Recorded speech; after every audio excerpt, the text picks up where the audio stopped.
ಜೈ ರಾಮಕೃಷ್ಣ. ನಮಸ್ತೆ. ಯುಗಾವತಾರ ಶ್ರೀರಾಮಕೃಷ್ಣ ಗ್ರಂಥಾಧ್ಯಯನಕ್ಕೆ ತಮ್ಮೆಲ್ಲರಿಗೂ ಸ್ವಾಗತ. ರಾಮಕೃಷ್ಣರಲ್ಲಿ ಭಕ್ತಿಯ ರಭಸ ಹೆಚ್ಚಿದಾಗಿನಿಂದ ಅವರ ದೇಹದಲ್ಲಿ ಹಲವಾರು ಅಸಾಧಾರಣ ಬದಲಾವಣೆಗಳು ಉಂಟಾಗತೊಡಗಿದವು ಮತ್ತು ಅನೇಕ ವಿಚಿತ್ರ ಲಕ್ಷಣಗಳು ಕಾಣಿಸಿಕೊಂಡವು. ಹೀಗೆ ಕಾಣಿಸಿಕೊಂಡ ಒಂದು ಲಕ್ಷಣವೆಂದರೆ ಮೈಯೆಲ್ಲ ಉರಿಯುವ ಅನುಭವ. ಈ ಉರಿತದ ಅನುಭವ ಅವರಿಗೆ ಸಾಧನೆಯ ಅವಧಿಯಲ್ಲಿ ಅನೇಕ ಬಾರಿ ಮರುಕಳಿಸಿತು. ಉರಿತಕ್ಕೆ ಕಾರಣ ಮತ್ತು ಅದರ ನಿವಾರಣೋಪಾಯ ಎರಡೂ ಅತಿ ವಿಚಿತ್ರ. ಅವರೇ ಮುಂದೆ ತಮ್ಮ ಶಿಷ್ಯರಿಗೆ ಆ ಅನುಭವವನ್ನು ತಿಳಿಸುತ್ತಾರೆ. ನಾನು ಸಾಧನೆಗಳನ್ನು ಪ್ರಾರಂಭಿಸಿದಾಗಿನಿಂದ ನನ್ನ ಶರೀರದಲ್ಲೆಲ್ಲ ಒಂದು ಬಗೆಯ ಉರಿಯ ಅನುಭವವಾಗತೊಡಗಿತು. ಇದೆಂಥ ಕಾಯಿಲೆ ಎಂದು ನನಗೆ ಚಿಂತೆ ಹುಟ್ಟಿಕೊಂಡಿತು. ನೋಡುತ್ತಿದ್ದಂತೆಯೇ ಉರಿತ ಅಸಹನೀಯವಾಗುವಷ್ಟು ಹೆಚ್ಚಾಯಿತು. ವೈದ್ಯರ ಯಾವ ತೈಲಗಳನ್ನು ಹೇಳಿದರೋ ಅವೆಲ್ಲವನ್ನೂ ತಂದು ತಿಕ್ಕಿಕೊಂಡದ್ದಾಯಿತು. ಆದರೆ ಏನೇನೂ ಪ್ರಯೋಜನವಾಗಲಿಲ್ಲ. ಹೀಗೆಯೇ ಸುಮಾರು 6 ತಿಂಗಳು ಕಳೆಯಿತು. ಹಿಂದೆ ನಾನು ಸಂಧ್ಯಾದಿಗಳನ್ನು ಪೂಜೆಯನ್ನೂ ಮಾಡುವ ಸಂದರ್ಭದಲ್ಲಿ ಪೂಜಾ ವಿಧಿಯಂತೆ ನನ್ನೊಳಗಿನ ಪಾಪ ಪುರುಷನು ನಾಶ ಹೊಂದಿದ್ದಾನೆ ಎಂದು ಭಾವಿಸುತ್ತಿದ್ದೆ. ಆದರೆ ಪಾಪ ಪುರುಷ ಎಂಬಾತನು ನಿಜಕ್ಕೂ ನಮ್ಮೊಳಗಿದ್ದಾನೆ ಎಂಬುದಾಗಲಿ, ನಿಜಕ್ಕೂ ಅವನನ್ನು ಸುಟ್ಟು ನಾಶಗೊಳಿಸಬಹುದು ಎಂಬುದಾಗಲಿ ಆಗ ನನಗಾದರೂ ಎಲ್ಲಿ ಗೊತ್ತಿತ್ತು. ಒಂದು ದಿನ ನಾನು ಪಂಚವಟಿಯಲ್ಲಿ ಕುಳಿತಿದ್ದೆ. ಆಗ ಕಾಡಿಗೆಯಂತೆ ಕರ್ರಗಿನ ವ್ಯಕ್ತಿಯೊಬ್ಬ ನನ್ನ ಶರೀರದಿಂದ ಹೊರಬಂದ. ಅವನ ಕಣ್ಣುಗಳು ಕೆಂಪಾಗಿದ್ದವು. ನೋಡುವುದಕ್ಕೆ ಬೀಭತ್ಸಕರವಾಗಿದ್ದ. ಕುಡಿದು ಮತ್ತೇರಿದವರಂತೆ ಅವನು ತೂರಾಡಿಕೊಂಡು ಹೊರಟ. ಇವನೇ ನನ್ನೊಳಗಿದ್ದ ಪಾಪ ಪುರುಷ ಎಂದು ನನಗೆ ಆಗ ಹೊಳೆಯಿತು. ಅಷ್ಟರಲ್ಲಿ ನನ್ನ ದೇಹದಿಂದ ಇನ್ನೊಬ್ಬ ವ್ಯಕ್ತಿ ಹೊರಬಂದ. ಈತ ಕಾಷಾಯ ವಸ್ತ್ರ ಧರಿಸಿದ್ದ, ಸೌಮ್ಯ ರೂಪಿಯಾಗಿದ್ದ. ಕೈಯಲ್ಲಿ ತ್ರಿಶೂಲ ಹಿಡಿದಿದ್ದ ಈತ ಎದುರಿಗಿದ್ದ ಪಾಪ ಪುರುಷನನ್ನು ಅಟ್ಟಿಸಿಕೊಂಡು ಹೋಗಿ ಇರಿದು ಕೊಂದು ಹಾಕಿದ. ಅದಾದ ಮೇಲೆ ಕೆಲ ಕಾಲ ಉರಿತ ನಿಂತು ಹೋಯಿತು. ಆದರೆ ರಾಮಕೃಷ್ಣರಿಗೆ ಈ ರೀತಿಯ ಉರಿತದ ಅನುಭವವು ಸಾಧನಾ ಕಾಲದಲ್ಲಿ ಮತ್ತೆರಡು ಸಲ ಮರುಕಳಿಸುವುದನ್ನು ನಾವು ನೋಡಲಿದ್ದೇವೆ. ಈ ನಡುವೆ ಜಗನ್ಮಾತೆಯ ನಿರಂತರ ಸಾನ್ನಿಧ್ಯದ ಸುಖವನ್ನನುಭವಿಸುತ್ತಾ ರಾಮಕೃಷ್ಣರ ಭಕ್ತಿಯ ಉನ್ಮಾದ ದಿನದಿನಕ್ಕೂ ಅಧಿಕವಾಗುತ್ತಾ ಬಂದಿತು. ಅಂತಹ ಭಾವಪೂರ್ಣ ಸ್ಥಿತಿಯಲ್ಲಿ ಅವರು ದೇವಿಯ ಪೂಜೆಯನ್ನು ಹೇಗೆ ತಾನೇ ನಿರ್ವಹಿಸಿಯಾರು? ಅವರಿಗೀಗ ಬಾಹ್ಯ ಕರ್ಮಗಳ ಕಡೆಗೆ ಮನಸ್ಸು ಕೊಡುವುದು ಅಸಾಧ್ಯವಾಯಿತು. ಪೂಜೆ ನೈವೇದ್ಯಗಳಿಗೆ ಸಂಬಂಧಿಸಿದಂತೆ ಸಮಯ ಪ್ರಜ್ಞೆಯೇ ಅವರಿಗಿರಲಿಲ್ಲ. ಯಾವಾಗಲೋ ನೈವೇದ್ಯ, ಯಾವಾಗಲೋ ಆರತಿ, ಮತ್ತಾವಾಗಲೋ ಪೂಜೆ. ಕೆಲವೊಮ್ಮೆ ಗಾಢ ಧ್ಯಾನದಲ್ಲಿ ಮಗ್ನರಾಗಿದ್ದಾಗ ತಮಗೂ ದೇವಿಗೂ ಭೇದವೇ ಕಾಣುತ್ತಿರಲಿಲ್ಲ. ಆಗ ಆಕೆಯ ಪೂಜೆಗೆಂದು ಇರಿಸಿದ್ದ ಹೂವು ಗಂಧಗಳಿಂದ ತಮ್ಮನ್ನೇ ಅಲಂಕರಿಸಿಕೊಳ್ಳುತ್ತಾರೆ. ಅಮ್ಮ ಅಮ್ಮ ಎನ್ನುತ್ತಾ ನೆಲದ ಮೇಲೆ ಬಿದ್ದು ಹೊರಡಾಡುತ್ತಾರೆ. ಮುಖವನ್ನು ನೆಲಕ್ಕೆ ಉಜ್ಜುತ್ತಾರೆ. ಮೈಯೆಲ್ಲ ತರಚಿ ರಕ್ತ ಹರಿಯುತ್ತಿದ್ದರೂ ಅದರ ಪರಿವೆಯೇ ಇಲ್ಲ. ನೀರಿನಿಂದಾಚೆ ತೆಗೆದ ಮೀನಿನಂತೆ ಮಾತೆಯ ದರ್ಶನಕ್ಕಾಗಿ ಚಡಪಡಿಸುತ್ತಾರೆ. ಉಸಿರಾಟ ಕಠಿಣವಾಗುತ್ತದೆ. ಆ ಸ್ಥಿತಿಯಲ್ಲಿದ್ದಾಗ ಅವರಿಗೆ ನೀರಿನ ಮೇಲೆ ಕಾಲಿಟ್ಟರೂ ಗೊತ್ತಾಗುವುದಿಲ್ಲ, ಬೆಂಕಿ ತುಳಿದರೂ ಗೊತ್ತಾಗುವುದಿಲ್ಲ. ಆದರೆ ಮತ್ತೆ ದೇವಿಯ ದರ್ಶನವಾಗುವುದೇ ತಡ. ಅವರ ಮನಸ್ಥಿತಿ ಸಂಪೂರ್ಣ ಬದಲಾಗಿ ಬಿಡುತ್ತಿತ್ತು. ಮುಖ ಆನಂದದಿಂದ ಬೆಳಗುತ್ತಿತ್ತು. ಅವರು ಬೇರೆಯೇ ವ್ಯಕ್ತಿಯಾಗಿ ಬಿಡುತ್ತಿದ್ದರು. ರಾಮಕೃಷ್ಣರು ಜನರ ಕಣ್ಣಿಗೆ ಹೇಗೆ ಕಾಣಲಿ?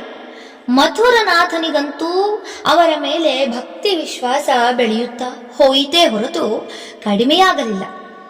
ಅಂದು ಅವರು ದೇವಿಗೆ ಪೂಜೆ ಮಾಡುವ ಪರಿಯನ್ನು ಕಂಡ ಮೇಲಂತೂ ಅವನ ಭಕ್ತಿ ಇಮ್ಮಡಿಯಾಯಿತು. ಮನೆಗೆ ಹಿಂದಿರುಗಿದ ಮಥುರ ರಾಣಿ ರಾಸಮಣಿಯ ಮುಂದೆ ತಾನು ಕಂಡ ದೃಶ್ಯವನ್ನು ಉತ್ಸಾಹದಿಂದ ಬಣ್ಣಿಸಿದ. ರಾಸಮಣಿಗಂತೂ ಅದನ್ನು ಕೇಳಿ ಅತ್ಯಾನಂದ. ಈಗಾಗಲೇ ಅವಳಿಗೆ ಈ ಕಿರಿಯ ಭಟ್ಟಾಚಾರ್ಯರ ಮೇಲೆ ಅಪಾರ ಅಭಿಮಾನವಿತ್ತು. ಮೊದಲನೆಯದಾಗಿ ಅವರು ರಾಮಕುಮಾರ ಭಟ್ಟಾಚಾರ್ಯರ ತಮ್ಮ ಎಂಬ ಕಾರಣಕ್ಕಾಗಿ, ಎರಡನೆಯದಾಗಿ ರಾಧಾ ಗೋವಿಂದನ ವಿಗ್ರಹ ಭಿನ್ನಗೊಂಡಾಗ ಅವರು ನೀಡಿದ್ದ ತೀರ್ಪು ಮತ್ತು ವಿಗ್ರಹವನ್ನು ಜೋಡಿಸಿಕೊಟ್ಟ ಅವರ ಸಾಮರ್ಥ್ಯಕ್ಕಾಗಿ. ಅಲ್ಲದೆ ದಕ್ಷಿಣೇಶ್ವರಕ್ಕೆ ಬಂದಾಗಲೆಲ್ಲ ಆಕೆ ರಾಮಕೃಷ್ಣರಿಂದ ಹಾಡುಗಳನ್ನು ಹೇಳಿಸಿ ಸಂತೋಷ ಪಡುತ್ತಿದ್ದಳು. ಅವರು ದೇವಿಯ ವಿಶೇಷ ಕೃಪೆಗೆ ಪಾತ್ರರಾಗಿರುವುದರಲ್ಲಿ ಆಕೆಗೆ ಸಂದೇಹವೇ ಇರಲಿಲ್ಲ. ಹೀಗಿರುವಾಗ ಮಥುರಾ ರಾಸಮಣಿಯರ ಈ ಭಕ್ತ್ಯಾದರ ಭಾವವನ್ನು ಕೆಡಿಸಿಬಿಡಬಹುದಾದಂತಹ ಒಂದು ಘಟನೆ ನಡೆಯಿತು. ಅಂದು ರಾಸಮಣಿ ದಕ್ಷಿಣೇಶ್ವರಕ್ಕೆ ಬಂದಿದ್ದಾಳೆ. ಕೆಲಸಗಾರರು ಎಂದಿಗಿಂತ ಹೆಚ್ಚು ಚುರುಕಾಗಿದ್ದಾರೆ. ಪ್ರತಿದಿನ ಕೆಲಸ ತಪ್ಪಿಸುತ್ತಿದ್ದವರೂ ಅಂದು ಎಲ್ಲಿಲ್ಲದ ನಿಯತ್ತಿನಿಂದ ಕೆಲಸ ಮಾಡುತ್ತಿದ್ದಾರೆ. ರಾಸಮಣಿ ಗಂಗಾ ನದಿಯಲ್ಲಿ ಮಿಂದಳು. ಬಳಿಕ ನೇರವಾಗಿ ಭವತಾರಿಣಿಯ ದೇವಾಲಯಕ್ಕೆ ಬಂದಳು. ದೇವಿಯ ಅಲಂಕಾರ ಅರ್ಚನೆಗಳು ಮುಗಿದಿದ್ದವು. ರಾಸಮಣಿ ಗರ್ಭಗುಡಿಯ ಸನಿಹಕ್ಕೆ ಬಂದು ಜಗನ್ಮಾತೆಗೆ ಪ್ರಣಾಮ ಸಲ್ಲಿಸಿದಳು. ಅಲ್ಲಿಯೇ ಇದ್ದ ರಾಮಕೃಷ್ಣರಿಗೂ ಶಿರಬಾಗಿ ನಮಿಸಿ ದೇವಿಯ ಮುಂದೆ ಕುಳಿತಳು. ತನ್ನ ನಿತ್ಯದ ಪೂಜೆಯನ್ನು ಅಂದು ಆಕೆ ಅಲ್ಲೇ ನೆರವೇರಿಸಲಿದ್ದಳು.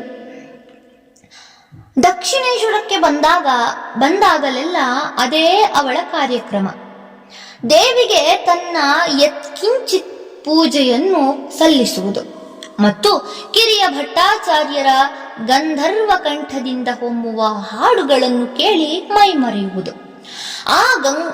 ಆ ಗಾನ ಗಂಗೆಯಲ್ಲಿ ಮಿಂದು ಕಲ್ಕತ್ತಕ್ಕೆ ಮರಳಿದರೆ ಮತ್ತೊಮ್ಮೆ ಬರುವವರೆಗೂ ಮನಸ್ಸು ತಂಪಾಗಿರುತ್ತದೆ.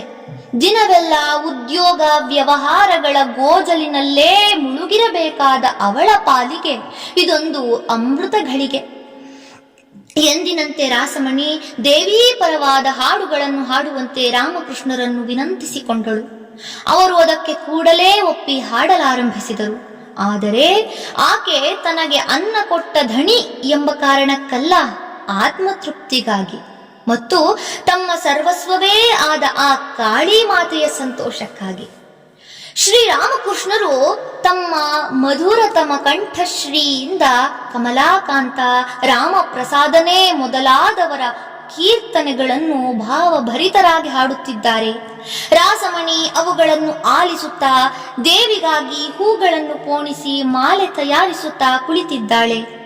ಕಿವಿಗಳೇನೋ ಆಲಿಸುತ್ತಿವೆ, ಆದರೆ ಮನಸ್ಸು ಅದು ಆಗಲೇ ಕಲ್ಕತ್ತಕ್ಕೆ ಓಡಿ ಹೋಗಿದೆ. ಏಕೆಂದರೆ ಅವಳದ್ದೊಂದು ಮೊಕದ್ದಮೆ ಕೋರ್ಟಿನಲ್ಲಿದೆ.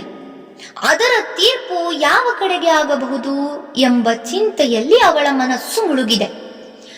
ಇದ್ದಕ್ಕಿದ್ದಂತೆ ಹಾಡು ನಿಂತು ಹೋಯಿತು. ಛೆ, ಇಲ್ಲಿಯೂ ಅದೇ ಯೋಚನೆಯೇ ಎಂದು ಯಾರೋ ಗುಡುಗಿದಂತಾಯಿತು. ಮರುಕ್ಷಣದಲ್ಲೇ ಆಕೆಯ ಕೋಮಲ ಕಪೋಲದ ಮೇಲೆ ಛಟೀರ್ ಎಂದು ಎರಡೇಟು ಬಿತ್ತು. ರಾಸಮಣಿ ನಡುಗಿ ತನ್ನ ಸ್ವಪ್ನ ಲೋಕದಿಂದ ಹೊರಬಂದಳು. ಏನಾಯಿತು? ಮತ್ತೇನಿಲ್ಲ.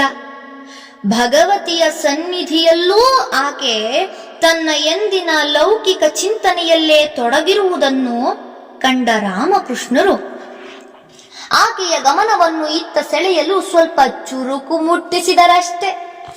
ಪೆಟ್ಟು ತಿಂದ ರಾಸಮಣಿ ಮಾತೊಂದನ್ನೂ ಆಡದೆ ಲಜ್ಜೆಯಿಂದ ತಲೆ ತಗ್ಗಿಸಿ ಕುಳಿತಳು. ಆದರೆ ಸುತ್ತಲಿದ್ದವರಿಗೆ ಇದೆಲ್ಲ ಏನು ಗೊತ್ತು? ಚಿಕ್ಕ ಪೂಜಾರಿಗಳು ರಾಣಿಯವರಿಗೆ ಕೆನ್ನೆಯ ಮೇಲೆ ಬಾರಿಸಿದ್ದೊಂದೇ ಗೊತ್ತು. ರಾಸಮಣಿಯ ಪರಿಚಾರಿಕೆಯರು, ದೇವಸ್ಥಾನದ ಕೆಲಸಗಾರರು ಎಲ್ಲರೂ ಒಟ್ಟಿಗೆ ಕಿರುಚಿಕೊಂಡರು. ಅಯ್ಯಯ್ಯೋ, ಏನಾಯಿತು ಈ ಹುಚ್ಚು ಪೂಜಾರಿಗೆ?